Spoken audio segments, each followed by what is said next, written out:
सद्गुरु के सानिध्य में, सद्गुरु के सानिध्य में, सद्गुरु के सानिध्य में, समर्पण के संस्कार में आ जाती है जब कोई आत्मा, तो घट जाएगी उसके जीवन में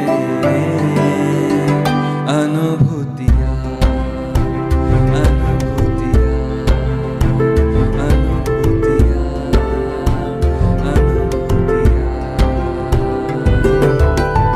आओ हम सब मिलकर बाटे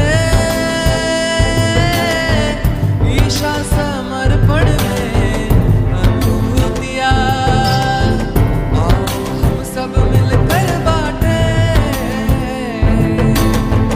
ईशा समर्पण में अनुभूतियाँ।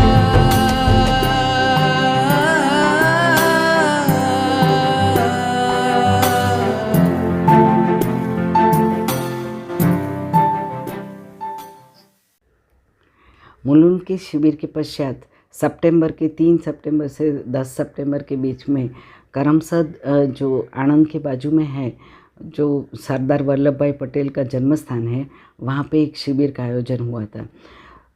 तो ये जो भूपेंद्र भाई पटेल करके थे, जो परिमल भाई के मित्र थे और वो गुरु बंधु थे, तो उन्होंने ये शिविर का आयोजन के लिए अनुमति मांगी थी। पर ये करमसद के शिविर के लिए पहले जब ये स्वामी जी से जो स्वामी जी का आवेदन पत्र दिया गया, तो स्वामी जी ने मुझे बताया कि पहले आप ज़रा जाके देख के आइए कि वो क्या कैसा है संत राम मंदिर के, और वहाँ व्यवस्था कैसे कर सकेंगे। तो फिर मैं और मेरी बेटी अहमदाबाद जाने वाले थे, तो पहले हम ट्रेन से वहाँ पे पहुँचे करमसद। पहले नडियाद गए, वहाँ पे बहुत बड़ा संतराम मंदिर है, जहाँ पे उनके मुख्य प्रमुख श्री रामदास स्वामी विराजमान थे। तो हमारी भूपेंद्र भाई ने हमारी उनसे मुलाकात करवाई और रामदास स्वामी जी को हमने स्वामी जी के कार्य के बारे में बताया, तो वो तुरंत ही तैयार हो गए और उन्होंने बोला आप करमसद में जो हमारा संतराम मंदिर है, वहाँ पे आप शिविर का आयोजन करिए और साथ साथ में हम स्वामी जी के रहने वगैरह की भी व्यवस्था करेंगे। तो इस तरह से एक बहुत सुंदर तरीके से आयोजन शुरू हो गया। और हम जब भी शिविर के समय हम नवसारी पहुँचे और नवसारी से श्री रूपम भाई, राम भाई पटेल, नरेंद्र भाई पटेल और हम पाँचों जन नवसारी से करमसद जाने के लिए रवाना हुए।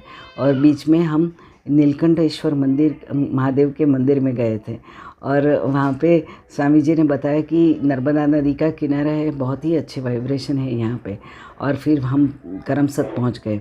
करमसद में श्री रामदास स्वामी जी भी पहुँचे और उन्होंने मुलाकात ली। तो वो समय पे मंदिर में बहुत सारे भक्तजन आए हुए थे।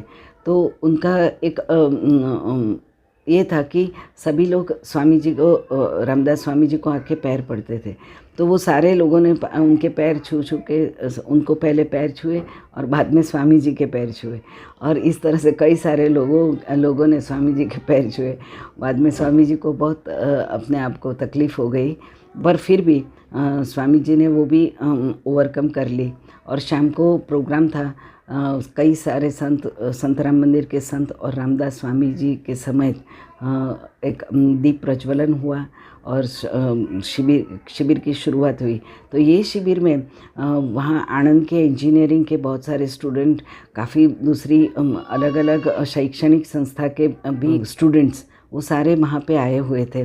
और करीब 500 से ज़्यादा लोगों ने ये शिविर का लाभ लिया।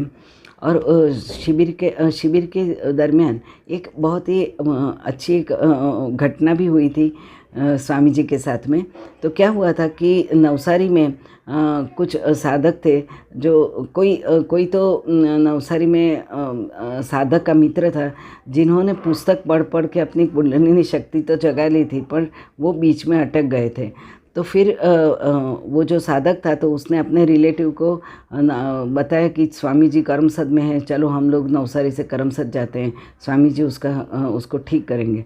फिर वो आदमी को लेके वो वहाँ पे पहुँचे। फिर स्वामी जी से बताया कि स्वामी जी अभी ये तो अटक गया है, बहुत घूम रहा है, बहुत तकलीफ़ में है, आप स्वामी जी उसका कुछ कीजिए। फिर स्वामी जी ने उसकी कुंडलिनी शक्ति जागृत की, बाद में वो ठीक हो गया।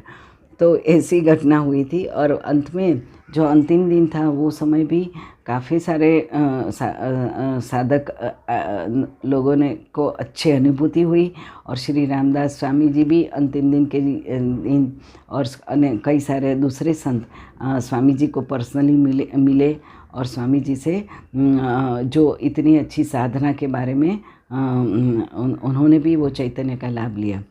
तो इस तरह से 8 दिन का शिविर हुआ। और उस समय मुंबई से जयेश भाई पंडित और मेरी बेटी पायल लाला जी भी आए थे अंतिम दिन के दिन। और उनके पिताजी ने स्कूल ऑफ आर्किटेक्ट जुहू में शिविर अटेंड की थी।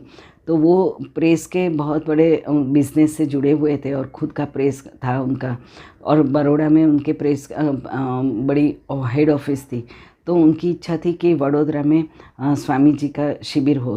तो अंतिम दिन के बाद में जयेश भाई के साथ में हम सब लोग वडोदरा गए।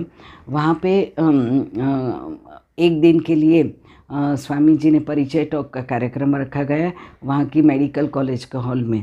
और वो बहुत ही अच्छा रहा, काफ़ी लोगों ने उसका लाभ लिया और सभी ने 8 दिन के शिविर के लिए तैयार थे। तो इस तरह से स्वामी जी करमसद की शिविर ख़त्म करके वापस नवसारी आए।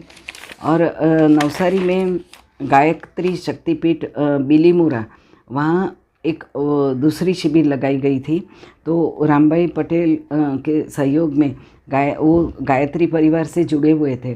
तो गायत्री शक्तिपीठ बिलीमोरा में उनके सहयोग से एक 8 दिन की शिविर 14 सितंबर से लेकर 21 सितंबर के बीच में तुरंत ही आयोजित हुई थी।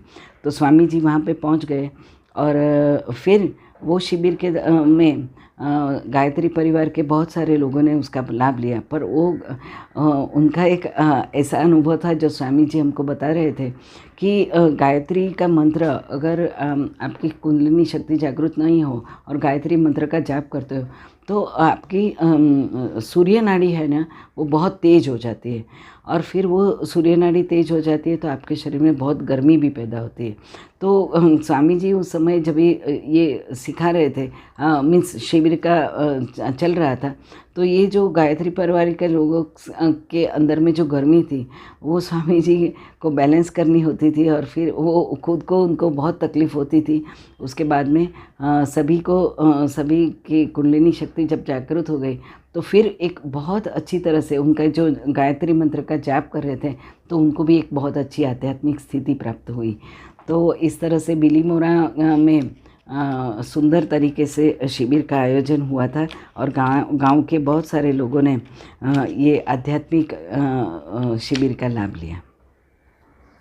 बिलीमोरा की शिविर खत्म होते ही सूरत से स्वामी जी को की शिविर के लिए एक विनती पत्र आ चुका था और वहाँ पे तीसरी लगातार सितंबर महीने में ये तीसरी शिविर सूरत में होने जा रही थी। और स्वामी जी को काफ़ी एकांत भी नहीं मिल रहा था, लेकिन स्वामी जी अपने गुरु कार्य में रत थे कि मेरे गुरुओं ने मुझे जो शक्तियाँ दी है तो मुझे ये गुरु कार्य मेरे माध्यम से होना ही चाहिए। तो स्वामी जी अपने खुद के शरीर की भी वो चिंता नहीं करते थे। और तीसरी शिविर सूरत में जब श्री राजेंद्र भाई त्रिवेदी और धरती बहन उनकी पत्नी दोनों एडवोकेट थे और उनकी इच्छा थी और साथ साथ में रामभाई पटेल के भी कई रिलेटिव्स रहते थे। तो वो सभी ने ये शिविर का एक साथ में वहाँ के पाटीदार हॉल में आयोजन किया था। तो वो हॉल में आगे हॉल था और पीछे वो जो शादी के लोग रहते थे उसके लिए रहने की व्यवस्था थी। एक्चुअली हम सभी ने स्वामी जी के लिए एक बहुत अच्छी अलग से रहने की व्यवस्था की थी, पर स्वामी जी ने बताया नहीं, मैं यहीं रुकूंगा। तो फिर उनके साथ में कई सारे साधक भी, 2-4 साधक उनकी सेवा में वहाँ रुके।